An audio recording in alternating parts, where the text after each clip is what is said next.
Yo, what's up? This is Evil Joint. I'm here with Jason Stauffer, right? Stauffer, yeah. I was saying it right. Jason Stauffer from 10-Year-Old Stew.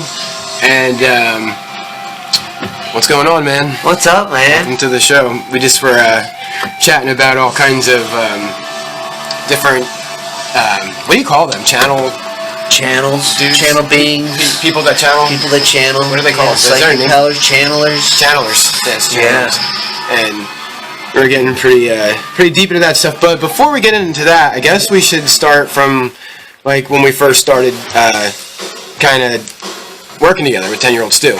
Hooking up at Jabberjaws and all that. And a few years ago. And Josh. And how did you and Josh get started with 10-Year-Old Stew? Dude, me and Josh met in NA meetings. So, yeah, and like when we first, and that's my whole like background is 20 years of being a homeless heroin addict, but like that I met Josh right before that ended, so me and him fucked up and went to Philly and were shooting heroin a few times, and then we both got cleaned up about 10 years ago and slowly have, you know, watched each other grow. But yeah, like we were both in the metal and a lot of the same shit, so like yeah, we were a bad influence at first, but we were always jamming, and we became a really good influence eventually. I have to turn the fucking music off. Oh, edit that. So sorry. Yeah, it was really cool that we both like matured and got over certain addictions and stuff like that. You know what I mean? Yeah. Yeah, because that's not always the case with friends and band members. Some of them go off the rails in different ways, and yeah, we've always been. He's my best friend, man. Yeah, and so as like you guys ended up started playing, like how long has the band been going on for? 10 years. 10 years. Okay, so that was going on way before you started playing, like doing shows up at Jabbers with us. Yeah, but like we didn't play the first 4 or 5 years. We were just jamming. Yeah. Oh, okay. So then, at that point, though, with 10-Year-Old Stew, you were writing songs about serial killers. Yeah. And Satanism, too, or just... a little bit. Mostly just true crime, serial killers, and it would be like, I would use all quotes. So a song would be like about Charles Manson, and I would like look through all the quotes he had and arrange them as the lyrics for the song. Same with like Dom and Dahmer. It would be all quotes from that Jeffrey Dahmer himself did. Yeah. And eventually I did that with Anton LaVey and Aleister Crowley. We have a song, The Beast. It's quotes from him. Yep. Which would bring us to like all your paintings also. Yeah. Even the Anton LaVey painting that I had purchased. You know, yeah. I'll do a picture of that up there. Cool. Cool. But so the Anton LaVey painting, and did you do Aleister Crowley? I've done a bunch of both of them. Yep. I did one actually of him that some guy bought that was Aleister Crowley Ouija board. I did in my own blood. Oh wow! I did a couple blood paintings. It was fun.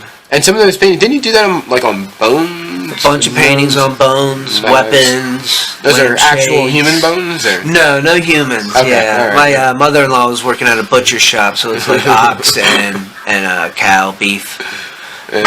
Holy shit! Yeah. So I remember seeing the merch table and seeing like bones. Yeah, I like to do odd stuff. Meat cleavers and painted. Oh yeah, that's right. Knives and nail-studded paddle for Albert Fish. Yep, that I remember. Yep. Yeah. Those masks. Did you make those masks too? Not the Albert Fish ones. Oh, okay. The skin mask that that you see me wear in an interview. That one I kind of cut up and did up and sewed together. Oh yeah. So then, playing shows with 10-Year-Old Stew and doing the paintings and doing all that type of stuff. Working with a bunch of serial killers, like some of them helped write some songs and like literally like you would like write to the serial killers and did artwork with them in jail. Like, over a dozen over a dozen of them. Got a little bit in some artwork in some books. Letters, serial pleasures, and a bunch of letters. And I talked to a few of them on the phone, and collaborating with killers is the podcast I'm doing. We talk about that, about some of the killers that I talked to, and there's actually phone calls with one of them. Collaborating with killers? Collaborating with killers, is what it's called. Yes, on YouTube. Check that out. So, subscribe. Yeah. So Yes. that was fun. So like the band and the artwork was all about serial killers, and then I ended up like communicating with a bunch of them. It started really because one saw my artwork in a book and wanted to know who was drawing him, and then I was like, hey, maybe I could like write to a bunch of these people, and I wrote over 100 to talk to about like 14, 15. Yeah, so most of them didn't respond, but a lot of them did. So you were dabbling into some dark stuff, man, like dark arts and the even darkest. Were you like with the like Levian like Satanism? Like, were you like reading literature to that type? Yeah, of like stuff I read the Satanic Bible, and like, I mean, even when I was religious, I was into like horror movies and satanic type shit, and death metal, and you know, the older I got, I kept saying like, you know, the Bible is just loosely based on whatever. Until I finally, 10 years ago, I became an atheist, and there's no magic in the world, and you know, went hard on all the satanic shit, of course, and then 2 years ago is when I said I don't really know shit about the world and started observing stuff, and that's when I got into all this crazy shit that we'll talk about, man. That brings us to our transition from all this dark art and writing to serial killers and Satanism and atheism. I guess it's an ism too. Atheism. Yeah. And then what turned you on to like these different I wanted to re-educate myself, kind of, because like my schooling was kind of iffy, and you know what I mean, I didn't learn about a lot of stuff that other people did, like evolution or the concept of that, you know what I mean. I was just told the Bible's what it is. So as an adult, I'm like, I realized I'm not that educated or knowledgeable, so I started doing like basic stuff. Okay. I'm like, I don't know shit, and I went about it like that. And like as I'm checking out like history and science and stuff, like these ancient civilizations catch my eye. I'm like, they keep finding this shit that like we don't even know how we could move the pyramids now. Mm-hmm. Like it don't make sense, and it's older and older. All this ancient shit, they're finding computer chips that are thousands of years old. You're like, well, okay, obviously, like, people are saying we just now learned how to do all this technology. Well, that's bullshit. Yeah, right? So I'm like, that didn't add up. So that got me real interested in, like, aliens and shit. And there's a whole bunch of information out there. And that's when Bashar... Like, Acid Brain, my friend Acid Brain, maybe like 3 years ago, he told me, he's like, hey, man, have you heard of this dude? I'm like, no. He's like, this dude came to me in a dream and told me, then they called me later, or he ended up talking, actually, to Daryl Hanka on the phone. Oh, wow. But, like, I'm like, at first, I'm like, okay. I'm like, no, I'm like, Acid Brain thinks he's talking to an alien. I'm like, it sounds pretty nuts, but again, like, oh, that's cool. I started realizing, like, I started meditating and working on like inner peace and all that shit, and just observing shit, and like a year later, I started seeing this fucking dude, just little clips. And I'm like, oh man, that makes sense. Like, he's saying some good shit. I'm like, it's a channel. This dude claims to be channeling an alien. I'm like, okay. I'm like, but what do I know? So I started checking him out more. He's been doing it for 40 years. So he has this big, long history of being the real deal. And there's like tons of videos of him over the years talking about stuff, channeling this entity Bashar, this alien, and he'll do Q&As at the end. And that's what got me. Once I really believed that was true, and I believe he's the real deal, there's plenty of stuff. Anything I talk about, there's plenty of stuff on YouTube or whatever for everybody. Go do your own research, because I'm new to all this stuff. I just figured some stuff out and got real excited. So when I figured he was real is when like Next Soul comes in, and their podcast, they have tons of channels, people channeling Buddha, Jesus, different aliens, Thoth, the Atlantean, which Thoth is huge, the Emerald Tablets, we'll get into that. But yeah, like there's a lot of Ascended Masters and like just a lot of people. People channeled seem to just want to teach you a lot of things, which is really cool. Yeah, it seems to be the main, like, they're all... Yeah, they just teach you. They tell you stuff, and yeah. Yeah, that's pretty good. Well, so what significance with the Emerald Tablets, then? Is there with these guys? Okay. What are they saying about... The Emerald Tablets was written by Thoth, the Atlantean priest, who reigned for thousands of years. And they explain how he did that. They could move consciousness through bodies. And so he has written in there, and this, of course, this is the stuff that you would I'd always be told, oh, that's just, that's make-believe, whatever, you know what I mean? And that was the Emerald Tablets were about 36,000 BC. We're finding now that, like, humans, Homo sapiens, we've been around, like, 400,000 years. And that's why they're finding out, we're finding stuff that says, like, we've had advanced civilizations, then we'd have a crash, which is the Dryas Young effect. It's when we hit our last big crash, and that's when shit got wonky for us again. Yeah. And really hard. But yeah, he explains all kinds of shit, like, about, like, even stuff that quantum physics is finding out. Yes. They're like, oh, that was written about in the Emerald Tablets. Yeah. It's not just total bullshit, because we figured it out now, but we're figuring out stuff that, like, people have figured out before in different ways. Yeah. But he explains about building the pyramids. He explains a lot of the history of the world. Yeah, and that's where the Atlantis, the Lemuria, and Atlantis, and again, like, human civilization has gotten along with each other and lived in peace for thousands of years at a time.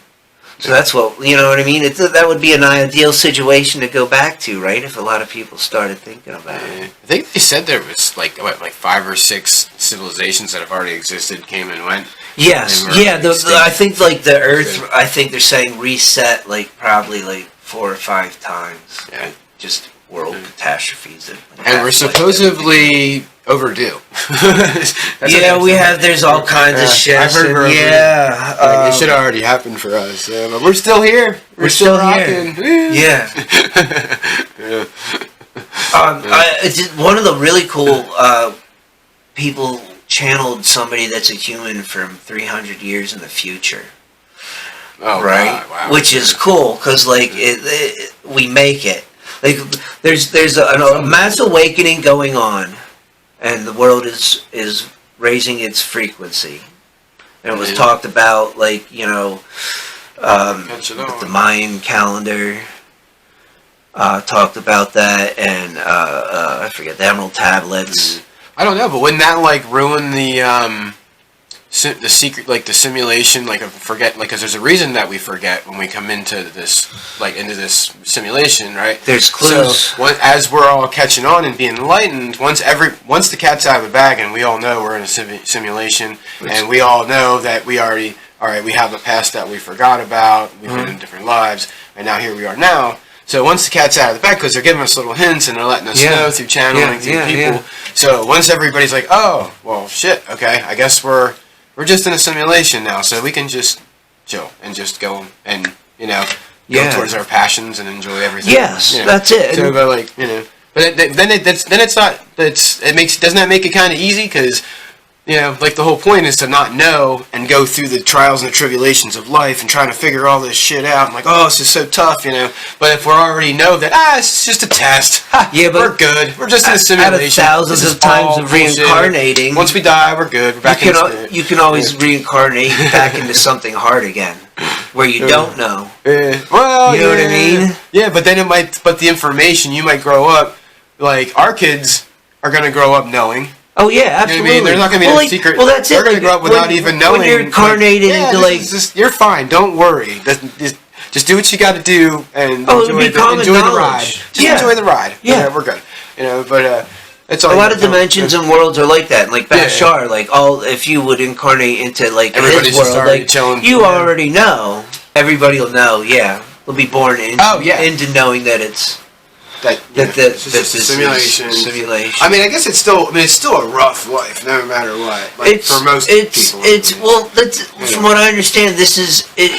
there's so many others. You know, there's endless dimensions that you can incarnate into, and a lot of them are easy. You don't have to, and you know stuff, but you know it'll still be all kinds of wild, weird experiences. Yeah. It's just this one, like Earth, and it doesn't get like they all, from what all the psychics and channels say, like it doesn't. There aren't worlds like harder than Earth. But there's some that are like hard like Earth, and you go there like this is like a training camp. Like you're supposed to learn a lot, and that's why it's hard. Yep. Yeah. School. But yeah, the idea is that like you know, you have a plan before you incarnate. So like you just choose to go through all this. Yeah, it's what they say. And if you can wrap your head around that, it makes it a lot easier to flow through life, man. Yeah. They say you change your. Like you pick your family members, like it's the same people in different lives. Choose your mom and dad. Yeah, a lot of us will like stay in the same family lines. Like, yeah. Your mom might end up being your sister in a different lifetime or some shit. Yeah. Shit like that. I don't know. Yeah. I think that I forgot which one said that. Yeah, it's interesting. Yeah. It started out as like just like brain candy for me. Like, I like just. Well, the thing is like we're figuring this out with quantum physics that we're basically prove that we're kind of in a simulation, right? And like that's been known from like indigenous tribes have known that we're kind of, they call this the dream world. Yeah. They know that it's a simulation. Like that's been like a lot of other religions teach reincarnation. That's same thing. Like you're in the simulation. Like they that used to be what Jesus was teaching. And a lot of like the early, before they were Christians, before the Romans made their book, they got rid of reincarnation, which is commonly known by plenty of other of the world, and they gave us hell, so that they could keep us their boot on us and keep us in check. If you're afraid, you know what I mean, and you need us to go, you know, you need an in-between to get to God. All you need to do is look inside yourself, man. But yeah, people are getting hip to that. So like, yeah, it's real stuff. The more you like, and all this stuff at first when I got into it, I'm like, especially at first, I was like, there's no way. I'm like, well, this is crazy. But then I just kept digging and listening to people talk, and I'm like, shit, man, some of this starts to really make sense. Yeah, it's probably same connected to with like near-death experiences. Yeah, Because again, these guys will have a ton of them. Die and go back. Yeah. I listen to near-death, tons of them. Yeah, that's interesting stuff because their stories seem to be pretty similar. A lot of similarities, but also they also say, because like I know at least what Bashar would say, that we create our own realities. So like if you grow through this life and like you're a Christian or you're a Muslim, you might be in hell probably first. If you might but you'll snap out. You're gonna see you might see that. Yeah. Master. For a while, and they're like eventually, if you're in like a hell and burning, you'll be like, well, I don't prefer this anymore, and you'll snap out of it. It just doesn't go on forever. Yeah.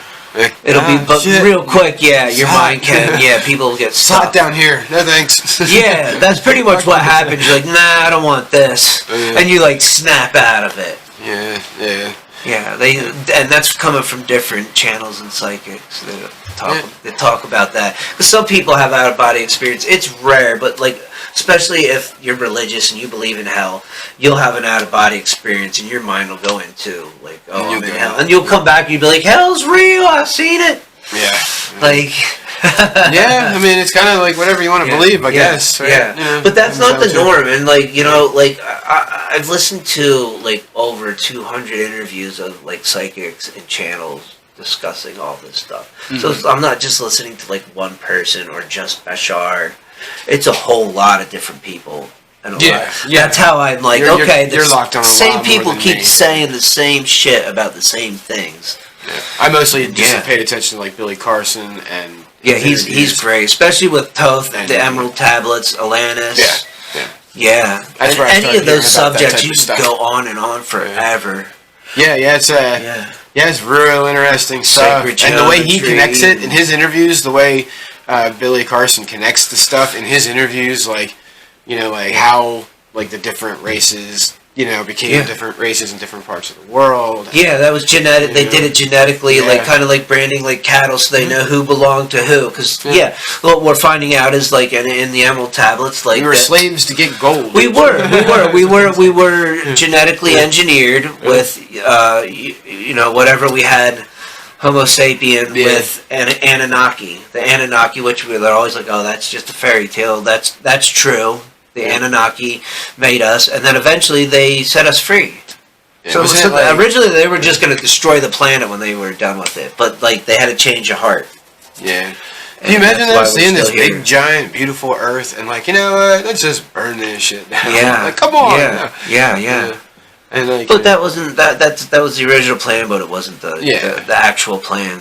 They made us. Universe had. They made us, and we're alright. Right. Right. Yeah, they say without genetic engineering, and they say that the ones that they left alone are now like Sasquatch. Mm. Yeah. And there's been sightings. That's what I heard Bashar say that too. Bashar said that. Yeah, they're like, we're gonna find out. They made it Sasquatch. Yeah, we're gonna find out in the next year or two. Like, it's just gonna be public information that we've been working with aliens, and it's all bubbling up. We've had congressional hearings, like 4 of them, I think. The government actually talking about this shit. Oh, and you can look it up. Like that UFOs exist. Oh, right. Yeah. Yeah, and like they're gonna show us a better way to live. There's been enough videos out there of like shit flying around in the sky. Like, I mean, unless everybody's just faking it, you know what I mean? I don't think so. It can't be. No, people driving down the highways with like our camera. They want us to believe a certain program. They want us to be in fear. The powers that have been doing the same thing, and they don't want us to know what's going on. Because once we do, we're gonna stop listening to them. Yep. We ain't buying it no more. We're tired. We're tired of it. The people are tired. And everything's bubbling up. These are the times everything's bubbling up and in front of everybody's face. All this craziness going on because the world's deciding what, like you'll hear Bashar say, what they prefer. Do we want this? Or most people don't want to fucking blow each other's heads off. Yeah, no. There's a few people that want that done, and they're using us to do it, and we're getting tired of it. Most people don't even want it. Most people don't even want it. We'll get there. We're all raising the whole frequency in the big picture, and like the low energy stuff is going to slowly drop off, man. Yeah, it is sad to see so many, at least in this country, even like so divided, things. It sucks, man. Yeah. It's like, oh no, come on, can we just not? Like the whole world, it's like everybody could be homed and fed. And the fact that we're not doing that is ridiculous. Like, we need to grow up as a human species. Yeah, we gotta mature. Yeah, because there's plenty of room and food for everybody. Yep. Yeah, there is. Bottom line. So, but they don't want you to believe that. They want you to believe that we have to fight each other. Yeah. The bad guys, the people that aren't us, we gotta defeat them. We gotta fight, and the answer is not more fighting. It's nice that there's so many people that do at least know. People are waking up. Like bullshit. A lot of them say, like in the last 100 years, the people that have like awakened and become spiritually minded and want to live, love, and awaken. In the last 4 or 5 years, as many people have done that as in the last 100. So it's like. It's that time, and it's snowballing, and like shows like this where they're interviewing psychics and quantum physicists and channels is becoming more mainstream, and like everybody's like waking up to this shit, man. They're like, huh? I had a guy down in Pottstown I was down at a show, and I was sitting at the bar, and this guy comes up to me and offers to buy me a beer. I'm like, yeah, sure, thanks, dude. And he said, "But if I see your hand?" I'm like, yeah, sure. And he like read my hand. Cool. And like fucking, it was pretty on point shit about my inner personality. And I was just like, nice. I've never had. I don't even really didn't think I believed in that stuff really. Yeah. But that was pretty trippy. And I was just like, oh, I'd never. All right, that was pretty good. I have in the next week or two. That was pretty impressive. We're interviewing our first psychic. Yeah. So that'll be fun. All right. Uses dolls and talks to like dead spirits. Yep. So I'm looking forward to that. That's what was the name of that podcast again? Collaborating with Killers podcast. Yeah. Yes, check that out. Yeah. And subscribe. So, but I guess we should probably get to the performance part. Sure. Yeah. The thing. what songs are you performing for us? I have 3 songs. The first one is like kind of pretty basic, and it's like 4 lines that I tell myself every day. It's like my wake up. I do some breath work and mantra, and so those 4 lines I put into the song. And the second, let's see if I remember the names and the lyrics, man. I almost never play my acoustic. Second song is about like doing heroin and wanting to die, and I wrote it like 15 years ago when I was homeless. So I kept that one around. And then I have another one that's me and Josh have a side project, like punk, surf, rock, noise, all the stuff that's not death metal. And it's an acoustic version of one of the songs we do on that. And that song's about like the elite, the powers that be, just wanting us to be zombies. Oh, okay, yeah. That sounds pretty So it's valid, all switched up a little bit. Yeah.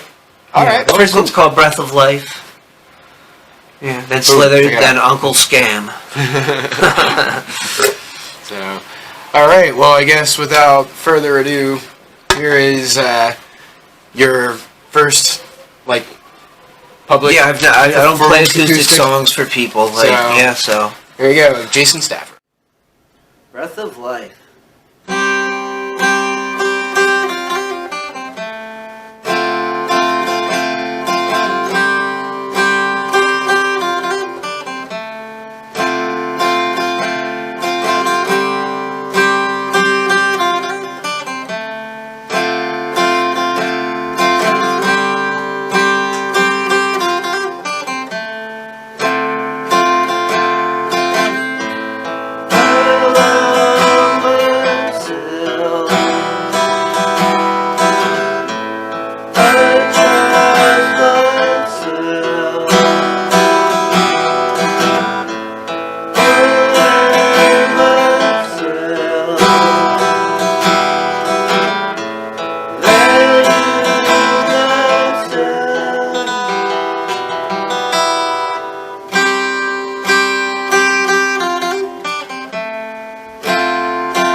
Groovy?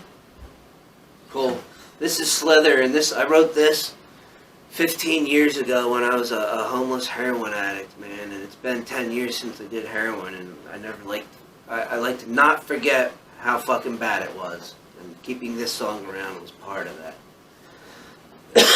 Alright, Slither.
they come to enslave us again.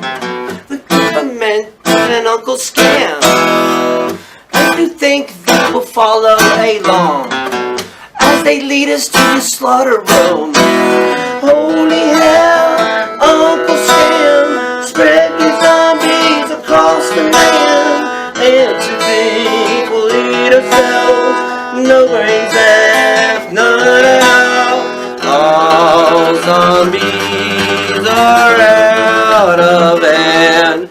Spread disease across the land. With the guns and the nukes and their bombs, they'll talk of peace and string us along. They'll tell us all that we're doing well as they lead us down the road to hell. Holy hell, Uncle Scam, spread your zombies across the land. And to think we'll lead ourselves, no brains left, none at all. Zombies are out of hand.